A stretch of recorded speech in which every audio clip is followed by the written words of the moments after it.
क्या तुम्हारा भगवान खिलाने आएगा? किसी नगर में एक सेठ जी रहते थे। उनके घर के निकट ही एक मंदिर था। एक रात्रि को पुजारी जी के कीर्तन की ध्वनि के कारण उन्हें ठीक से नींद नहीं आई।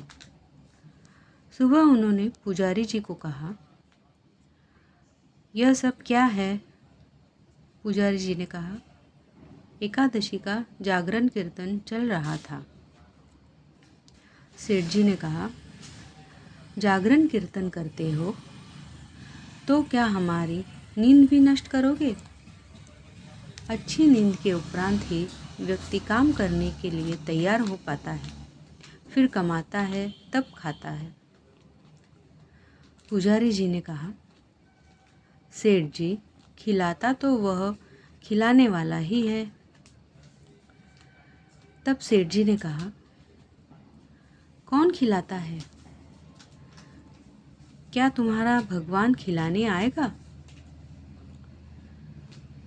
पुजारी जी ने कहा, वही तो खिलाता है।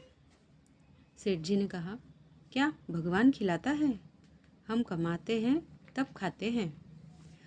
पुजारी जी ने कहा, निमित्त होता है तुम्हारा कमाना और पत्नी का रोटी बनाना, बाकी सबको खिलाने वाला, सबका पालनहार तो वह जगन्नाथ ही है।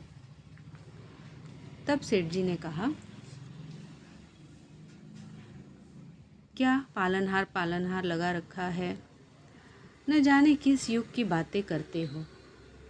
क्या तुम्हारा पालने वाला एक एक को आकर खिलाता है? हम कमाते हैं तभी तो खाते हैं। तब पुजारी जी ने कहा, सभी को वही खिलाता है। सेठ जी बोले, हम नहीं खाते उसका दिया।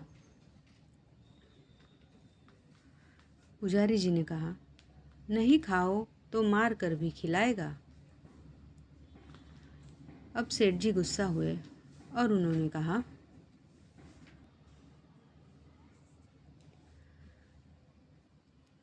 पुजारी जी, अगर तुम्हारा भगवान मुझे 24 घंटों में नहीं खिला पाया तो फिर तुम्हें अपना यह भजन कीर्तन सदा के लिए बंद करना होगा।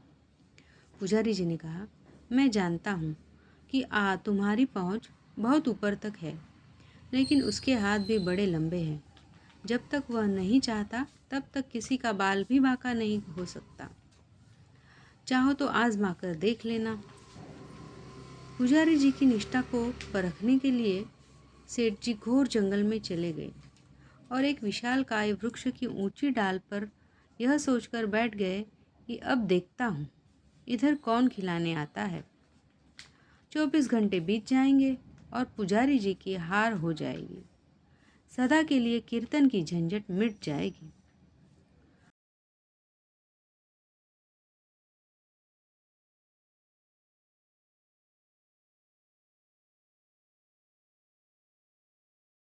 तभी एक अपरिचित व्यक्ति वहां आया। उसने उसी वृक्ष के नीचे विश्राम किया, फिर अपना सामान उठाकर चल दिया, लेकिन अपना एक थैला वहीं भूल गया या छोड़ गया, ये ईश्वर ही जाने। थोड़ी देर पश्चात वहां 5 डकैत पहुंचे। उनमें से एक ने अपने सरदार से कहा, गुरु, यहाँ कोई थैला पड़ा है। क्या है, तनिक देखो तो, सरदार ने कहा। खोल कर देखा तो उसमें गर्मा गर्म भोजन से भरा टिफिन था। गुरु, भूख लगी है, लगता है यह भोजन भगवान ने हमारे लिए ही भेजा है। सरदार ने कहा, अरे तेरा भगवान यहाँ कैसे भोजन भेजेगा? हम तो डकैत हैं।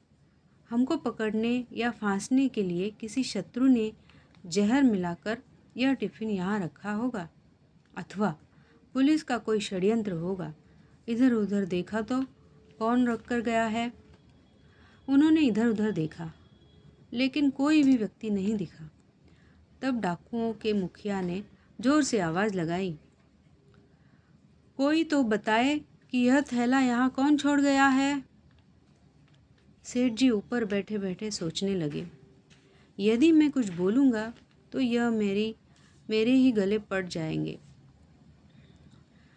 वे तो चुप रहे, लेकिन जो सबके हृदय की धड़कनें चलाता है, भक्त वत्सल है, वह अपने भक्त का वचन पूरा करने के लिए कभी शांत नहीं रहेगा। उसने उन डकैतों को प्रेरित किया, उनके मन में प्रेरणा दी कि ऊपर भी देखो। उन्होंने ऊपर देखा तो वृक्ष की डाल पर एक व्यक्ति बैठा हुआ दिखा। डकैत चिल्लाए, अरे नीचे उतर। सेठ जी बोले, मैं नहीं उतरता। डकैत ने कहा, क्यों नहीं उतरता? यह भोजन तूने ही रखा होगा। सेठ जी बोले, मैंने नहीं रखा, कोई यात्री अभी यहाँ आया था, वही यहाँ इसे भूल कर चला गया। डकैत ने बोला, नीचे उतर, तूने ही रखा होगा जहर मिलाकर, और अब बचने के लिए बहाने बना रहा है। अब तुझे ही यह भोजन खाना पड़ेगा।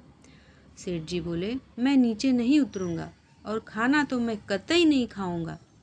डकैत ने कहा, पक्का तूने खाने में जहर मिलाया है। अब नीचे उतर, और ये तो तुझे ही खाना होगा। सेठ जी बोले, मैं नहीं खाऊंगा और नीचे भी नहीं उतरूंगा। अरे कैसे नहीं उतरेगा? सरदार ने एक व्यक्ति को हुक्म दिया, इसको बलपूर्वक नीचे उतारो। डकैत ने सेठ को पकड़कर नीचे उतारा। फिर डकैत बोले, ले खाना खा। सेठ जी बोले, मैं नहीं खाऊंगा। डकैत मुखिया ने चटाक से उसके मुंह पर चाता जमा दिया। सेठ जी को पुजारी जी की बात याद आ गई, नहीं खाओगे तो मार कर भी खिलाएगा। सेठ जी फिर बोले, मैं नहीं खाऊंगा। डकैत ने कहा, अरे कैसे नहीं खाएगा? इसकी नाक दबाओ और मुंह खोलो। डकैतों ने सेठ की नाक दबाई, मुंह खुलवाया और बलपूर्वक खिलाने लगे। वे नहीं खा रहे थे तो डकैत उन्हें पीटने लगे। तब सेठ जी ने सोचा, ये 5 है और मैं अकेला हूँ, नहीं खाऊंगा तो ये मेरी हड्डी पसली एक कर देंगे। इसलिए चुपचाप खाने लगे और मन ही मन कहा, मान गए मेरे बाप, मार कर भी खिलाता है। डकैतों के रूप में आकर खिला, चाहे भक्तों के रूप में आकर खिला, परंतु खिलाने वाला तो तू ही है। अपने पुजारी जी की बात सत्य साबित कर दी। सेठ जी के मन में भक्ति की धारा फूट पड़ी। उनको मार पीट कर डकैत वहाँ से चले गए और सेठ जी भागे पुजारी जी के पास और बोले, पुजारी जी मान गए आपकी बात कि माँ खाओगे नहीं तो मार कर भी खिलाता है। सार सत्य यही है कि परमात्मा ही जगत की व्यवस्था का कुशल संचालन करते हैं। अतः परमात्मा पर विश्वास ही नहीं बल्कि दृढ़ विश्वास होना चाहिए।